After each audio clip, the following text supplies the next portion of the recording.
Exactamente a las 2:06 del 1 de noviembre de 2025, en la periferia energética que rodea Moscú como un cinturón de acero y combustible, una línea que debía sonar solo como presión hidráulica sonó como guerra. Esa madrugada, el oleoducto circular trabajaba en su pico nocturno. Las estaciones de bombeo enviaban miles de litros por minuto hacia depósitos del sector occidental. Las válvulas estaban abiertas, la presión era estable y el personal se limitaba a vigilar pantallas. Ucrania había estudiado ese ritmo. No atacó cuando la tubería iba a media carga. Esperó a que Putin lo llenara. Y entonces lo abrió. El oleoducto que rodea Moscú no es una tubería cualquiera enterrada al azar. Es la red que mantiene viva a una capital en guerra sin que la capital lo note. Conecta depósitos de reserva, ramales hacia bases de aviación, zonas industriales que operan de noche, nodos ferroviarios que cargan vagones militares y, sobre todo, instalaciones que el Ministerio de Defensa necesita tener abastecidas incluso si una ruta exterior queda cortada. Es, en esencia, un círculo diseñado para que Moscú jamás tenga que decir no hay combustible. Por eso, que una parte de ese círculo ardiera fue más que un accidente. Fue una demostración de que la retaguardia rusa tiene costuras visibles. El dron que llegó esa noche lo hizo volando bajo, aprovechando sombras del terreno y perfiles de edificios para no levantar alertas prematuras. No buscaba un edificio administrativo ni un camión. Buscaba un punto de la línea donde el refuerzo de concreto dejaba un tramo accesible. La cabeza explosiva, compacta pero de penetración, golpeó el recubrimiento, rompió el hormigón y abrió el acero como si fuera una tapa. Por esa boca recién creada salió combustible a presión en una cantidad que ninguna fuga accidental habría podido imitar. El chorro se vaporizó en parte y encontró chispa casi al instante, convirtiendo el suelo en una antorcha horizontal. Durante varios segundos, el oleoducto trabajó como un lanzallamas enterrado. Las cámaras de seguridad captaron la secuencia completa. Primer destello, luego una explosión más grave que hizo temblar el pavimento y enseguida una serie de estallidos menores, causados por abrazaderas que se soltaban y por charcos de combustible que se encendían al contacto con el aire caliente. El resplandor era tan fuerte que las cámaras bajaron el brillo automáticamente. La vegetación cercana se chamuscó en segundos, las vallas metálicas quedaron ennegrecidas y el humo negro, denso, se elevó como si hubiese explotado un camión cisterna. Solo que no había camión. Era el propio sistema de Moscú sangrando fuego. Los servicios rusos llegaron rápido, pero llegaron a una escena que no coincide con un incidente técnico. Camiones de espuma industrial, retroexcavadoras haciendo taludes para que el combustible no siguiera avanzando, policías cerrando accesos, luces de trabajo encendidas en plena madrugada. Todo eso significa una cosa: la línea iba llena. Cuando una línea va llena y se rompe, no basta con cerrar una válvula. Hay que cerrar varias, hay que bajar presión en toda la red y hay que revisar metros de tubería a cada lado para asegurarse de que el calor no la dañó. Para Moscú, lo más incómodo fue el lugar. No se trataba de una estación aislada en Kursk ni de un depósito en Crimea, sino de la infraestructura que alimenta a la capital. Un punto que el Kremlin consideraba seguro resultó ser vulnerable a un dron ucraniano. Eso obliga a una reacción cara: más sensores, más patrullas, más vigilancia aérea sobre una instalación que antes no la tenía. Cada rublo que Rusia gaste ahora en proteger kilómetros de tubo es un rublo que no puede invertir en misiles, blindados o aviones. En Kiev, la operación fue presentada con una frase que circuló en canales militares: golpeamos el corazón del suministro. No era exageración. El tramo elegido trabajaba en la hora de mayor caudal. Romperlo en ese minuto obligó a Rusia a cerrar segmentos que no quería cerrar y a redistribuir combustible por rutas menos eficientes. Es la misma lógica que Ucrania ha venido aplicando en depósitos de Crimea o refinerías rusas: esperar a que el enemigo concentre energía y entonces quemarla. El fuego no fue corto. Cada vez que el combustible derramado alcanzaba un punto más bajo del terreno, se encendía otra vez y generaba una bola de fuego adicional. Los bomberos tuvieron que atacar el núcleo con espuma, mientras otras brigadas regaban el perímetro con agua para bajar la temperatura. A ratos, la escena parecía una batería de explosiones encadenadas, una llamarada grande y dos pequeñas detrás. Una grande y tres pequeñas, todo alimentado por lo que el oleoducto había expulsado en los primeros segundos. El olor a petróleo quemado se extendió por toda la zona, y según testigos, se escuchaban chasquidos metálicos de la tubería deformándose. El verdadero éxito ucraniano no fue solo el espectáculo de fuego, fue obligar a la red a ir más lenta. Cuando una capital depende de un anillo energético y ese anillo se ve forzado a bajar presión, todo el sistema logístico tiene que compensar con camiones y trenes. Y cada camión y cada tren adicional que Rusia pone en circulación es un objetivo más para ataques posteriores. Un solo dron ucraniano generó trabajo para decenas de hombres, consumió reservas de espuma, detuvo bombas y expuso la infraestructura ante los ojos del enemigo. Para la población de Moscú, que se enteró primero por mensajes y luego por el comunicado oficial, quedó una verdad nueva. La guerra ya no está solo en las noticias del frente.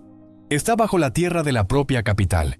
Si el oleoducto que rodea Moscú puede arder, cualquier otra pieza de la red puede hacerlo. Y eso significa que los horarios de bombeo tendrán que cambiar, que las noches dejarán de ser rutinarias y que la sensación de ciudad blindada se rompió en 02.06 con 11 segundos. Después del ataque, los ingenieros rusos tuvieron que inspeccionar válvulas de cierre rápido, revisar juntas de expansión y comprobar que el calor no hubiera comprometido la protección catódica de la línea.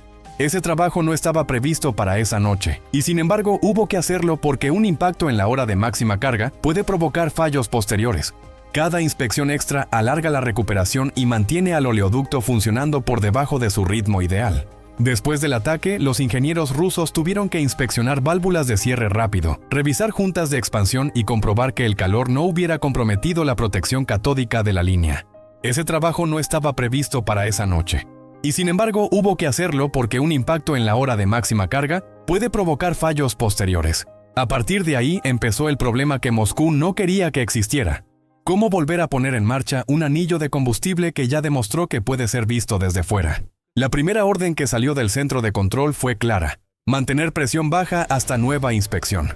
Traducido, todo el circuito que normalmente empuja combustible con holgura ahora tenía que moverse con cautela, casi con miedo a que otra junta recaliente o a que otro punto, debilitado por el mismo golpe, decida abrirse también. Eso convierte a una red diseñada para velocidad en una red que camina. Después llegó la segunda orden, todavía más reveladora: activar apoyo terrestre. Eso significa meter más cisternas por carretera y más vagones cisterna por las líneas que rodean la capital.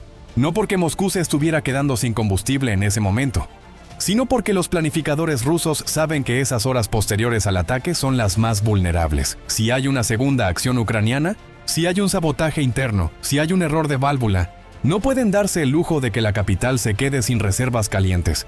Cada cisterna que entró de madrugada para compensar lo que el tubo no estaba llevando fue una prueba de que el ataque había logrado su objetivo: obligar a Rusia a sacar la guerra de debajo de la tierra y ponerla sobre el asfalto. Las brigadas de mantenimiento también tuvieron que alargar la zona de revisión. Al principio iban a limitarse a 5 o 6 metros a cada lado del boquete, pero el informe de temperatura mostró picos más lejos de lo previsto. Eso obligó a destapar más tubería, a sacar más tierra quemada y a revisar la protección catódica en un tramo que, en condiciones normales, no se habría tocado en meses. Abrir más terreno significa dos cosas: más tiempo con la línea abierta y más ojos ucranianos mirando desde arriba. Cada vez que Rusia excava así, deja huellas térmicas, deja maquinaria, deja vehículos, deja ritmos. Todo eso se puede analizar después. En los canales militares rusos empezaron entonces las preguntas incómodas.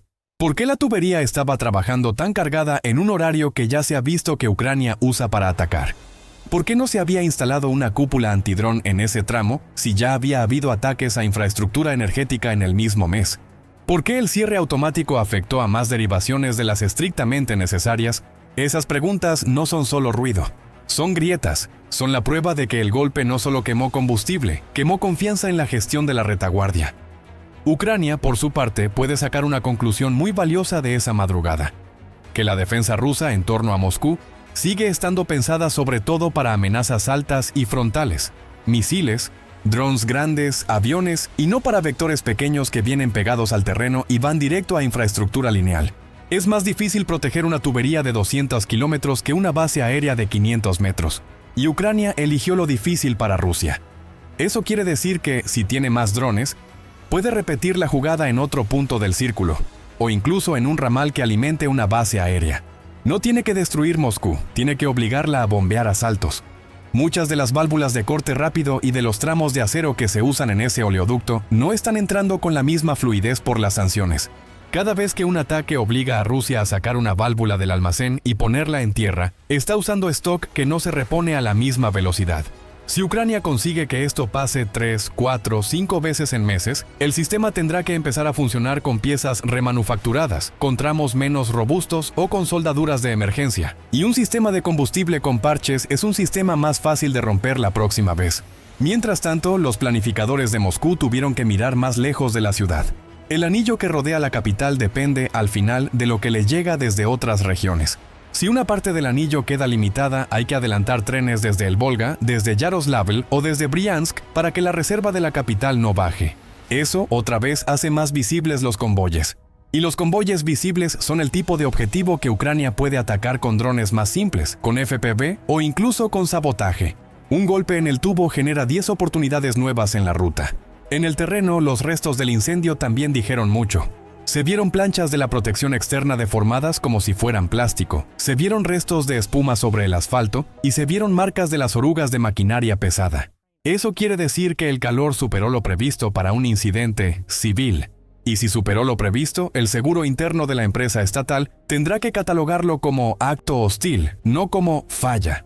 Esa diferencia administrativa hace que el caso suba de nivel y, al subir de nivel, quede registrado en los sistemas que Ucrania suele filtrar o monitorear.